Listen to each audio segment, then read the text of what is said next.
তুমি একদিন কলেজে স্কুলে বা রাস্তায় রিয়াকে দেখলে আর রানীকে দেখলে, দুজনকে দেখলে, কিন্তু রিয়ার হাসি দেখে, তো এক্ষেত্রে বলে রাখি তোমার একটা এক্সপিরিয়েন্স এখানে এই সম্পর্ক বলছি, তোমার প্রিয়জনের কথা বলছি, এবং একটা কোথাও না কোথাও ভালো লাগা তৈরি হলো, যার জন্য প্রচুর সময় উচ্চ মাধ্যমিক পাস করে গেছো আর এখনো পর্যন্ত কনফিউজ কোন সাবজেক্ট নিয়ে কলেজে ভর্তি হবে, কোন সাবজেক্ট নিয়ে নিজের কেরিয়ার গড়ে তুলতে পারবে, এবং এই মুহূর্তে কলেজে ভর্তি হবে অনার্স নিয়ে না পাস নিয়ে সে বিষয়েও কনফিউজ, কোন সাবজেক্টগুলো নিলে ফিউচার রয়েছে এখনকার প্রজন্মে, সমস্তটা বিস্তারিত তোমাদের সঙ্গে আলোচনা করব। তোমাদের মনে যত কনফিউশন রয়েছে এই ভিডিওটি দেখার পর সমস্ত কনফিউশন দূর হয়ে যাবে। তোমাদের ভাষায় তোমাদের মতো করে বিষয়টা তোমাদের বোঝাবো, বাস্তবটা তুলে ধরবো যাতে তোমাদের কোনো রকম কনফিউশন না থাকে। একই সাথে নিজের যে এক্সপিরিয়েন্স সেই এক্সপিরিয়েন্সও তোমাদের সঙ্গে শেয়ার করব। কাজেই ভিডিওটি তোমাদের জন্য যেমন ইনফরমেটিভ তেমন মোটিভেশন, একই সাথে তোমাদের কেরিয়ারের জন্য খুবই ইম্পর্টেন্ট। কাজেই ভিডিওটি একেবারে কোনো জায়গায় মিস করবে না। এই ভিডিওটিতে তোমাদের একেবারেই লাইক করতে বা সাবস্ক্রাইব করতে বলবো না, তোমাদের ইচ্ছে হলে করো। তোমরা প্রত্যেকে এই ভিডিওটি সম্পূর্ণ দেখো, কারণ তোমাদের কেরিয়ারের জন্য অত্যাধিক গুরুত্বপূর্ণ ভিডিও, সেই কারণেই তোমাদের অনুরোধ করছি এবং তোমাদের অনেকের কনফিউশনের এর জন্যই এই ভিডিওটি তোমাদের জন্য তৈরি করা। ভিডিও শুরু করার আগেই তোমাদের প্রত্যেকে বলে রাখি, তোমাদের জন্য কিন্তু একটা কলেজের সম্পূর্ণ সাবজেক্ট এবং কোর্স নিয়ে ডেডিকেটেড ভিডিও তৈরি করেছি, যেটা আমাদের ফেসবুক পেজে আমি আপলোড করেছি। ফেসবুক পেজের লিঙ্ক প্রথম কমেন্টে দিয়ে রাখলাম, সেখানে গিয়ে ফলো করো এবং ভিডিওটি দেখো। সমস্ত কলেজের সাবজেক্ট সম্পর্কে তোমার ধারণা স্বচ্ছ হয়ে যাবে এই ভিডিওটি দেখার পর। তোমরা ওই ভিডিওটি অবশ্যই দেখো। এই মুহূর্তে দাঁড়িয়ে তোমাদের অনেকেই বলবে অনার্স নিয়ে পড়লে প্রচুর কেরিয়ার রয়েছে, পাস নিয়ে পড়লে কেরিয়ার নেই। অনেকে আবার বলবে অনার্স নিয়ে পড়লে তোমাদের কেরিয়ার নেই এই মুহূর্তে, পাস নিয়ে পড়লে তোমরা এগিয়ে যেতে পারবে, সরকারি চাকরি তাড়াতাড়ি পাবে, পাস নিয়ে কেরিয়ার রয়েছে। সেটাও কিন্তু একেবারে সমানভাবে ভুল। সোশ্যাল মিডিয়ায় এরকম প্রচুর ভিডিও তোমরা দেখতে পারবে যেখান থেকে তোমরা টোটালি কনফিউজের মধ্যে চলে গেছো যে আমাদের অ্যাকচুয়ালি কোন সাবজেক্ট নিয়ে পড়া উচিত, আমার অ্যাকচুয়ালি কি পড়লে ভবিষ্যৎ হবে। পুরোটা ক্লিয়ার করব এখানে। তোমাদের প্রত্যেককে বলবো এই ভিডিওটা তোমরা তোমাদের প্যারেন্টসের সাথে দেখো, প্রয়োজন পড়লে প্যারেন্টসদের হোয়াটসঅ্যাপে শেয়ার করো যাতে তারাও বিষয়টা পরিষ্কারভাবে ক্লিয়ার করতে পারে। তোমাদের মধ্যে যে সকল ছাত্রছাত্রী কলেজে ভর্তি হতে চাইছো, উচ্চ মাধ্যমিক পাস করেছো, তোমাদের মধ্যে কেউ আর্টস নিয়ে পাস করেছো, ঠিক আছে, কেউ কমার্স নিয়ে পাস করেছো, ও কেউ আবার কি হচ্ছে সায়েন্স নিয়ে পাস করেছো, ঠিক আছে। তো আর্টস নিয়ে, কমার্স নিয়ে এবং সায়েন্স নিয়ে পাস করার পরে তোমরা যখন কলেজে ভর্তি হবে তখন যারা আর্টস নিয়ে পড়েছো তারা বিএ পড়বে, তোমরা যারা কমার্স নিয়ে পড়েছো তারা বিকম পড়বে, তোমরা যারা সায়েন্স নিয়ে পড়েছো তারা কি হচ্ছে বিএসসি পড়বে, ঠিক আছে। তো বিকম বিএর মধ্যে আবার আর দুটো ক্যাটাগরি আছে, প্রত্যেকটা বিভাগে অনার্স রয়েছে, পাস রয়েছে। সেরকমভাবে বিকমেও অনার্স রয়েছে, পাস রয়েছে, এবং তোমার হচ্ছে বিএসসিতেও অনার্স রয়েছে, পাস রয়েছে। এই ক্ষেত্রে হতেই পারে কেউ সায়েন্স নিয়ে পড়ে বিএ পড়ছে বা অন্যান্য স্ট্রিম থেকে অন্যান্য গ্রুপে যাচ্ছে, এটা হতেই পারে। এক্ষেত্রে তোমাদের মধ্যে প্রথম যে সমস্যাটা, একটা হচ্ছে অনার্স নিয়ে পড়বো না পাস নিয়ে পড়বো, অনার্স নিয়ে পড়বো না পাস নিয়ে পড়বো। দ্বিতীয় যে সমস্যাটা, কোন সাবজেক্টগুলো নেব। প্রথমেই বলে রাখি, এক্ষেত্রে বহু আগে কিন্তু প্রচলিত ছিল যে অনার্স নিয়ে পড়লে কিন্তু ভালো কেরিয়ার রয়েছে, এবং এখন অনেকে বলে থাকে পাস নিয়ে পড়লে ভালো কেরিয়ার রয়েছে। দুটোই ভুল বলবো। তার আগে কিছু ইম্পর্টেন্ট বিষয় তোমাদের সঙ্গে শেয়ার করি। দেখো, এক্ষেত্রে তোমরা যারা অনার্স নিয়ে পড়বে তোমাদের একটা অনার্সের পেপার থাকে এবং ইলেকটিভ সাবজেক্ট বা পাসের পেপার যদি বলি তাহলে দুটো থাকে।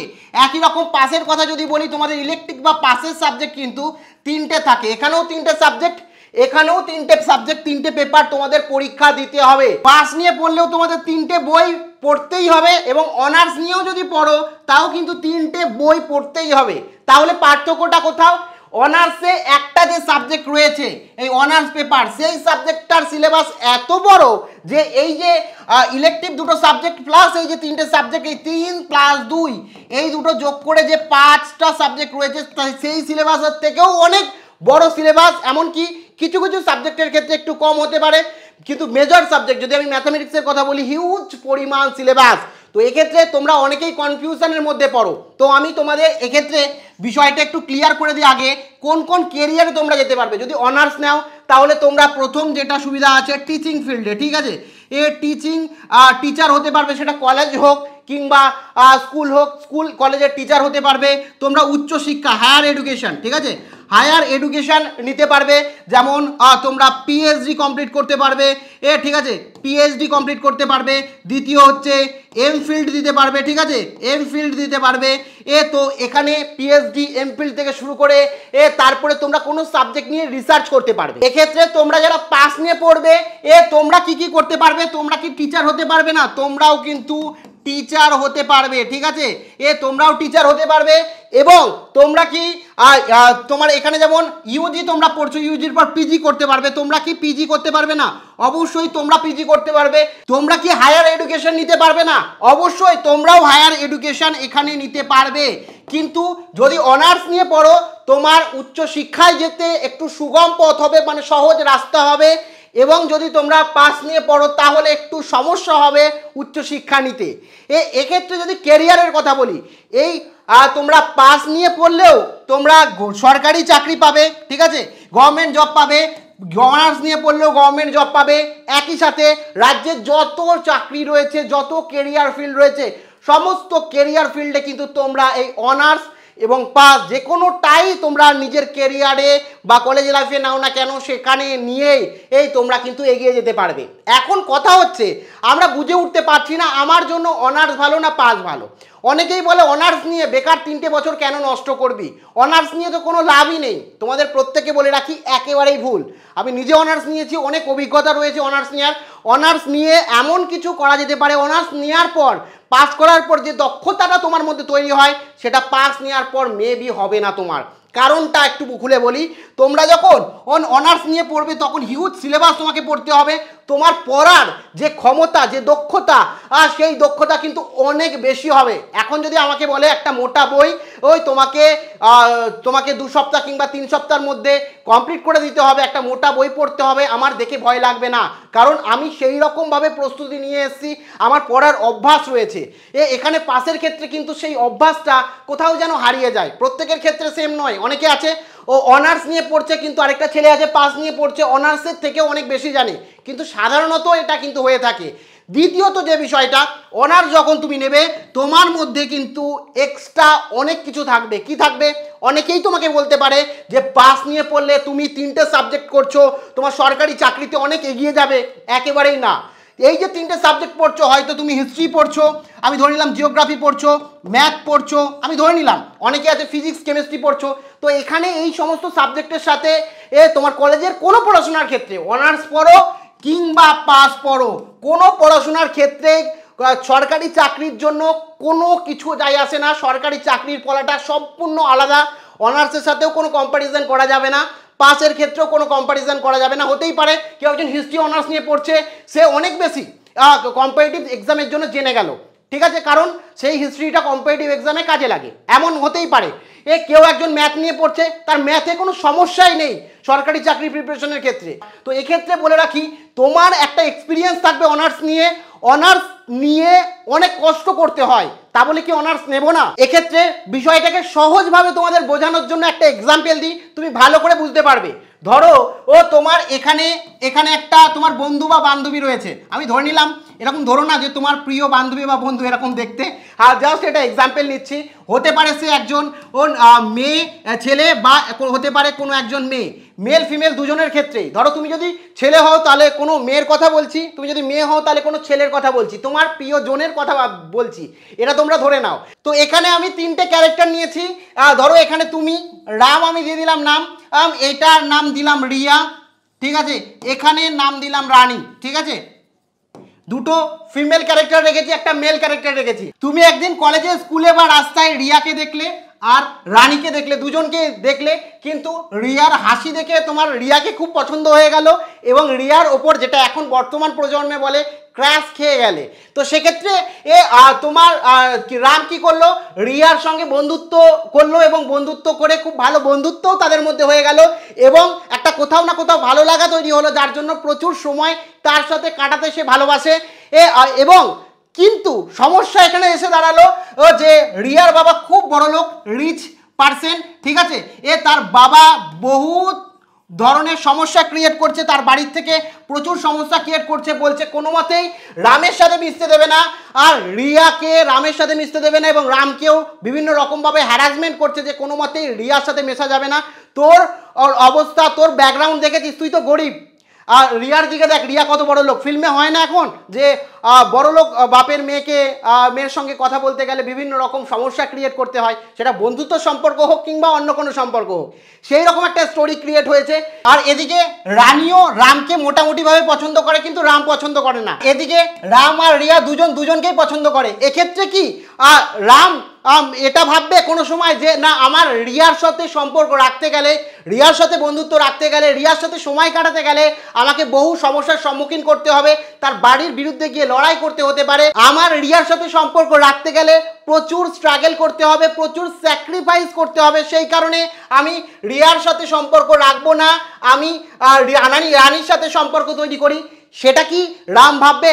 একেবারেই ভাববে না। যতই ওর বাবা মানা করুক, আমি মানা করি, পাড়া প্রতিবেশী মানা করুক, এবং তার বাড়ির আত্মীয় স্বজন কিংবা তার মা বাবা মানা করলেও কিন্তু সেই রাম কিন্তু রানীর সাথে বন্ধুত্ব রাখবে, এবং রানীও যে করে হোক রামের সাথে বন্ধুত্ব রাখবে, কারণ এখানে ভালো লাগাটা ইম্পর্টেন্ট। যদি কোনো কারণে রাম ভয় পেয়ে এবং এটাকে সমস্যা ভেবে রানীর সাথে বন্ধুত্ব করে, তাহলে কিছুদিনের পর কিন্তু সেই বন্ধুত্ব থাকবে না, এবং সেখানে রাম রানী দুজনেই হ্যাপি থাকবে না, কারণ এইখানে তাদের হ্যাপিনেস রয়েছে সেই একই রকমভাবে কিন্তু যেটা আমরা রীতিমতো আগে প্রসেনজিৎ ঋতুপর্ণার মুভিতে দেখতে পারতাম, বা অন্যান্য বিভিন্ন মুভিতে আমরা দেখতে পাই।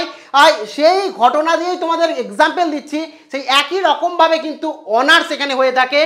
তোমরা যখন অনার্স নেবে না, অনার্সের মধ্যে বহু বাধা বিপত্তি আছে। তোমার যদি ভালোবাসা থেকে থাকে ম্যাথামেটিক্সের প্রতি, তোমার যদি ভালোবাসা থেকে থাকে ফিজিক্সের প্রতি, যে একটা সাবজেক্টে আমার বহু ভালোবাসা রয়েছে, আমি সেই সাবজেক্ট নিয়ে পড়বো, সেটা আমার লাভ, সেই সাবজেক্টের সঙ্গে আমি অনেক বেশি সময় কাটাতে ভালোবাসি, তো আমার আশের পাড়া প্রতিবেশী যা বলুক, আমার প্যারেন্টসরা যা বলুক, এমনকি তোমার দাদা ভাই বা আমি যা বলি, সেটাও তোমার কাছে মাইনে রাখে না, কারণ তুমি সেই সাবজেক্টের প্রতি ভালোবাসা রাখো, সেই সাবজেক্টের প্রতি সময় কাটাতে ভালোবাসো, ও তাহলে সেই সাবজেক্ট নিয়ে যদি তুমি পড়ো, জীবনে অনেক বেশি উন্নতি করতে পারবে, কারণ এখন তোমার ভালো লাগাটা বেশি ইম্পর্টেন্ট, কেরিয়ারটা পরে তৈরি হবে। ঠিক আছে, ভালো লাগাটা, তোমার পড়াশোনার সাথে কোনো কেরিয়ারের কোনো সম্পর্ক নেই, কারণ এটা ভালো করে তোমাকে মাথায় রাখতে হবে। তুমি যে উচ্চ শিক্ষা নিয়েছো, তুমি ডিগ্রি নিয়েছো, যে তুমি জীবনে অনেক বেশি উন্নতি করবে তেমন ব্যাপার নয়। যারা দেখবে ডিগ্রি ছাড়াও অনেক কিছু লাইফে করে, তোমার আশেপাশেও এক্সাম্পল তুমি পাবে। সেই কারণে পড়াশোনার ক্ষেত্রে বা জীবনের লাইফের কোনো ডিসিশন নেওয়ার জন্য তুমি কিন্তু তোমার ভালো লাগাটাকে বেশি ইম্পর্টেন্ট দেবে। কোথায় স্ট্রাগল রয়েছে, কোথায় বেশি সময় লাগছে, সেই কতটা আমি আর্থিক পরিস্থিতি খারাপ, আমি অনার্স পড়তে পারবো তো, সেদিকে বেশি গুরুত্ব দেবে না। এক্ষেত্রে তোমাদের মধ্যে আমার কোনো ভাই বোনের যদি কোনো সাবজেক্টের প্রতি গভীরভাবে ভালোবাসা থেকে থাকে, সেটা বাংলা ইংলিশ যা ইচ্ছা হতে পারে, সেই সাবজেক্টের সঙ্গে সময় কাটাতে ভালো লাগে, সারা দিন সময় কাটালেও যেমন রাম রিয়ার সাথে সময় কাটালে বোরিং ফিল করে না, সেরকম যদি তুমি বোরিং ফিল না করে থাকো, তাহলে তোমার জন্য অনার্স। আর কারা অনার্স নেবে না? যাদের এখনো পর্যন্ত কনফিউশন রয়েছে, যে রাম আর রানীর মতো কনফিউশন রয়েছে, যে আমার ভালো বন্ধু তো, আমার ভালো বন্ধু হতে পারবে তো, তাদের সম্পর্কের মধ্যে একটা কনফিউশন রয়েছে। এখানে এই সম্পর্কের কথা বলছি না, আর সাবজেক্টের প্রতি সম্পর্কর কথা বলছি। সাবজেক্টের মধ্যে একটা কনফিউশন রয়েছে যে আমি পারবো তো, আমাকে ওই বন্ধু বলছে এই সাবজেক্টটা নেওয়া ভালো, ও এই সাবজেক্টে অনার্স নিই। যাদের কনফিউশন রয়েছে তারা একেবারেই অনার্স নিও না, এবং তারা পাস নিয়ে পড়ো, তাদের ডিগ্রিটা প্রয়োজন, পাস নিয়ে পড়ো, এবং পাস অনার্স উভয়েই লাইফে অনেক কিছু করতে পারে। শুধুমাত্র অনার্স যে জীবনে কিছু করতে পারে পাসরা করতে পারে না, সবাই করতে পারে। সরকারি চাকরি একটা ডিফারেন্ট প্লেস। এই যে কলেজে তোমার সিদ্ধান্ত, এই সিদ্ধান্ত শুধুমাত্র তুমি নাও। তুমি প্রত্যেকের কথা শোনো, তোমার শিক্ষকের কথা, তোমার আশেপাশে দাদাদের কথা, বন্ধুদের কথা, আমার কথা, তোমার মা বাবার কথা, প্রত্যেকের কথা শোনো, কিন্তু নিজে ডিসিশন নাও, কারণ তোমাকে সময় কাটাতে হবে। যেমন ডিসিশন তোমরা নাও, একটু অন্যরকমভাবে যদি বলি, তাহলে ওই রাম আর তোমার রিয়ার ক্ষেত্রে যে ডিসিশনের কথা, সেই ডিসিশন নিতে তো তোমাকে বন্ধুর মতামত শুনতে হয় না। বন্ধু তখন যদি বিপরীতে বলে, তখন তার উপর রেগে যাও, তখন মা বাবা যদি বিপরীতে বলে তার উপর রেগে যাও। এখন কেন ডিসিশন নিতে এত সময় লাগছে? তুমি একটা নিজেকে সময় দাও এবং ডিসিশন নাও যে তোমার ভালোবাসার সাবজেক্ট কোনটি। তুমি অনার্স নিয়ে গ্র্যাজুয়েট হও কিংবা পাস নিয়ে গ্র্যাজুয়েট হও, দুটোই সমান, তোমার ওপর নির্ভর করছে। অবশ্যই কিছু বেনিফিট রয়েছে অনার্সে, কারণ তুমি বুঝতেই পারছো যেখানে স্ট্রাগল রয়েছে, যেখানে কঠোর পরিশ্রম রয়েছে, সেখানে কিছু বেনিফিট তো থাকবেই। এবং তুমি যখন 3 বছর অনার্স কমপ্লিট করে ফেলবে না, তোমার মধ্যে একটা রীতিমতো আলাদা ভাইব তৈরি হবে, তোমার মধ্যে পড়ার দক্ষতা তৈরি হবে, তোমার মধ্যে পড়ার ক্ষমতা তৈরি হবে, কারণ তুমি সেই রকমভাবে সিলেবাস পড়েছো, সেই রকমভাবে নলেজ গেইন করেছো। সবশেষে দুটো ইম্পর্টেন্ট কথা তোমাদের বলবো, যে অনার্স যারা নিচ্ছ মনে করছো তোমার পয়সার কথাও ভেবো না, শুধুমাত্র সম্পর্ক বা ভালোবাসার কথা ভাবো সেই সাবজেক্টের প্রতি। কারণ যদি তুমি কাজও করো, তুমি যদি সব কিছুও করো, তোমার ভালোবাসা যদি থেকে থাকে, সেই সাবজেক্টটা নিয়ে তুমি সময় দেবেই। যারা কাজ করে তারা কি তার স্পেশাল বান্ধবীকে সময় দেয় না? দেয়। তো এক্ষেত্রে তোমার ভালোবাসাটার মধ্যে কতটা বিশ্বাস আছে সেটা নির্ভর করছে। কারণ আমিও একসময় টিউশন করে 5টা ব্যাচ পড়িয়ে তারপরে কিন্তু অনার্স কমপ্লিট করেছি, গ্র্যাজুয়েশন পোস্ট গ্র্যাজুয়েশন কমপ্লিট করেছি। সেই কারণেই আমার বাস্তব এক্সপিরিয়েন্স থেকে তোমাদের বললাম। আর যারা মনে করছো যে পাস নিয়ে পড়বো, ব্যাক সাপোর্ট সেরকম নেই এবং নিজের কনফিডেন্স নেই, তারা অবশ্যই পাসে যাও। অনার্স নিলে বড় ভুল করবে, কারণ অনার্স নেওয়াটা তাদের জন্যই জরুরি যারা ট্রু লাভার সাবজেক্টের প্রতি। কোনো গার্লফ্রেন্ড বা বয়ফ্রেন্ডের কথা বলা হচ্ছে না। তো যাই হোক না কেন, পুরো বিষয়টা তোমাদেরকে ডিটেলসে শেয়ার করলাম। আর সাবজেক্টের কথা যদি বলি, সাবজেক্ট চুজ কীভাবে করবে, তোমার যে সাবজেক্টটা পড়তে ভালো লাগে, যে সাবজেক্টটা সময় কাটাতে ভালো লাগে, সেই সাবজেক্টটা নাও। এমন কোনো ব্যাপার না যে পাস নিয়ে পড়ছো 3টে এমন সাবজেক্ট নিতে হবে যে সাবজেক্টে প্রচুর কেরিয়ার, এরকম কিছু হয় না। গ্র্যাজুয়েশন পাস করছো, তুমি অনার্স নিলেও গ্র্যাজুয়েশন পাস করবে, তুমি হিস্ট্রি জিওগ্রাফি নিলেও গ্র্যাজুয়েশন পাস করবে, তুমি বিএ পড়লেও গ্র্যাজুয়েশন পাস করবে, তুমি বিকম পড়লেও গ্র্যাজুয়েশন পাস করবে, তুমি বিএসসি পড়লেও গ্র্যাজুয়েশন পাস করবে। গ্র্যাজুয়েশনটা কমপ্লিট করার কথা। যখন কোনো কোম্পানি, কোনো সরকারি চাকরিতে তুমি ফর্ম ফিল আপ করবে, তখন তুমি গ্র্যাজুয়েট কিনা সেটাই দেখা হবে, তোমার সার্টিফিকেটটা লাগবে। তুমি স্পেসিফিক কোন সাবজেক্ট নিয়ে গ্র্যাজুয়েশন করেছো সেটা ম্যাটার করে না। এই কারণে নিজে সিদ্ধান্ত নাও, নিজে একটু ভাবো আর নিজেকে একটু সময় দাও এবং তোমার ভালোবাসার সাবজেক্টগুলো বেছে নাও। এবং তোমাদের সবশেষে একটাই কথা বলবো, এই যে এক্সাম্পলগুলো দিলাম তোমাদের বোঝানোর জন্য, কাউকে কোনোভাবে কিন্তু ইনফ্লুয়েন্স করার চেষ্টা আমি করছি না। প্রত্যেকের জন্য অনেক অনেক শুভকামনা রইল। এখনও যদি কোনো কনফিউশন থাকে, কোনো জিজ্ঞাসা থাকে দাদার কাছে, অবশ্যই তোমরা কমেন্ট সেকশানে কমেন্ট করে জিজ্ঞাসা করতে পারো। প্রত্যেকে ভালো থেকো, আবার দেখা হচ্ছে পরবর্তী ভিডিওতে এবং তোমাদের কলেজ লাইফের জন্য অনেক অনেক শুভেচ্ছা রইল। All the best. তো কলেজের value added course, enhancement course এবং সাবজেক্ট নিয়ে ডেডিকেটেড যে ভিডিওটি আমি করেছি সেটা কিন্তু ফেসবুক পেজে আমি আপলোড করে দিয়েছি। এখনই যাও, ফেসবুক পেজের লিঙ্ক প্রথম কমেন্টে রয়েছে, ওখান থেকে সম্পূর্ণ ভিডিওটি দেখে কলেজের সাবজেক্ট এবং কোর্স নিয়ে সম্পূর্ণ ধারণা ক্লিয়ার করে নাও।